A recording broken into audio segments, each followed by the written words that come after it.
Good morning. Thanks for joining me today for our daily devotion. Glad you're here. Hope you had a great night. You're looking forward to a great day.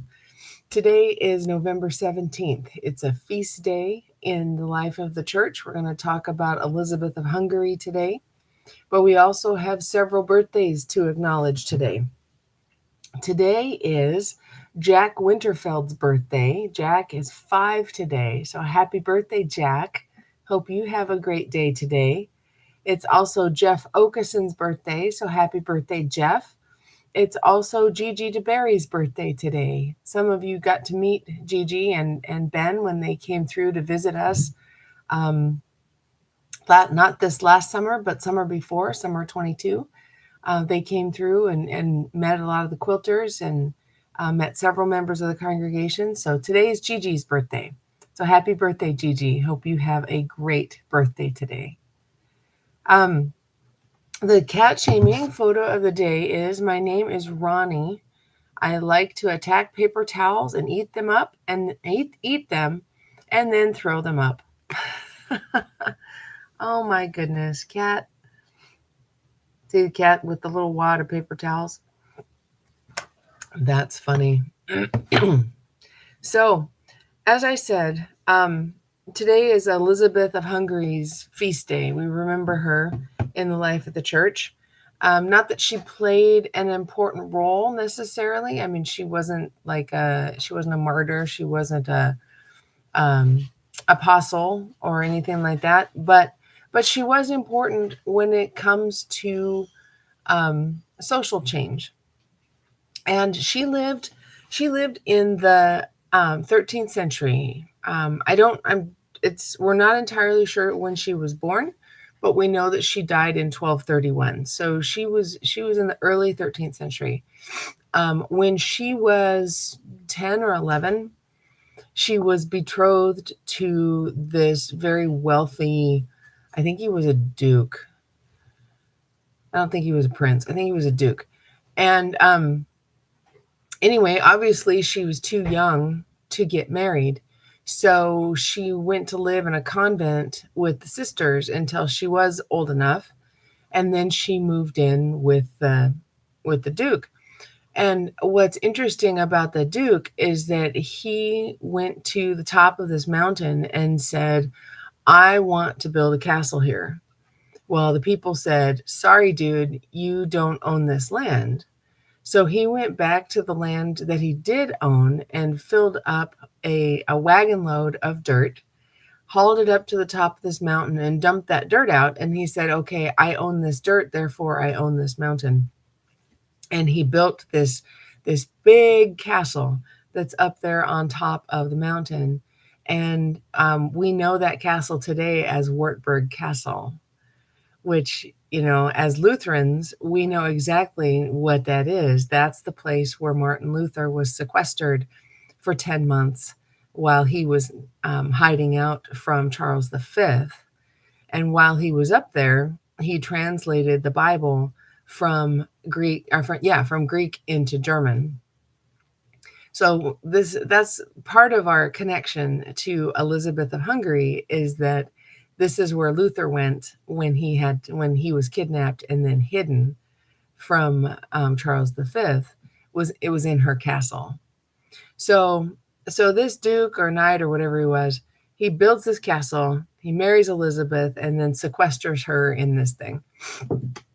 And he was evidently a big hunter and would go on hunting trips every weekend. And so while he was gone, she would sneak out of the castle and she'd take bread and fruit and, whatever. She'd take food down to the peasants down the mountain and make sure that everybody was being fed.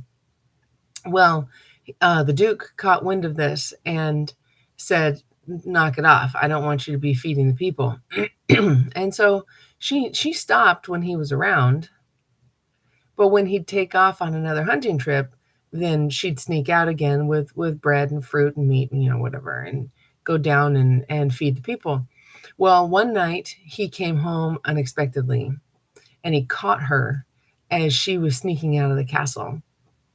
And she had bread and other food tucked into her apron and, kind of holding it up, like so, and trying to get down to the people. And he said, I thought I told you not to leave the castle when I'm not here. Show me what's in your apron.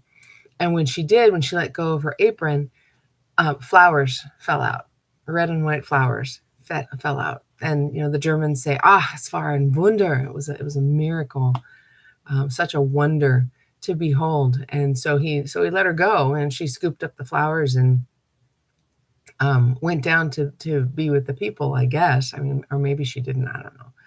But that's Elizabeth of Hungary, and she was so committed to feeding the poor that she was willing to defy her husband, probably at the risk of punishment, the risk of divorce. She risked a lot of things to her status, maybe even her life. I don't know how brutal this Duke was, but that's certainly a possibility back in the 13th century. She risked a lot to take care of the peasants who lived down in the valley. Amazing woman. Today is her feast day, so we remember Elizabeth of Hungary, and she happened to be from Hungary, and of course took care of those who were hungry. So it's very easy to remember what she is associated with. Yeah. So instead of, I don't have a little prayer because I did the devotion myself. We'll say the Lord's Prayer. We'll say Luther's Prayer and the Lord's Prayer, and call it a day. So, gracious God, we give you thanks that you have protected us through I don't even know how to start it without doing the other. We give you thanks through Jesus Christ, your dear Son. There it is. We give you thanks through Jesus Christ, your dear Son, that you have protected us through the night from all harm and danger. We ask that you would also protect us today from sin and all evil, so that our life and actions may please you. Into your hands we commend ourselves, our bodies, our souls, and all that is ours. Let your holy angels be with us, so that the wicked foe may have no power over us. Our Father, who art in heaven, hallowed be thy name. Thy kingdom come, thy will be done, on earth as it is in heaven. Give us this day our daily bread, and forgive us our trespasses, as we forgive those who trespass against us. And lead us not into temptation, but deliver us from evil. For thine is the kingdom, and the power, and the glory, forever and ever. Amen. Hey, happy Friday. Hope you have a great day today. Do what you can to bring some love and light into the world. Be like Elizabeth, like Saint Elizabeth, and help somebody today. Show them the love of God today. You might be amazed at how God uses that. Thanks for watching. Appreciate it so much. And I'll see you back here on Monday. Have a great weekend.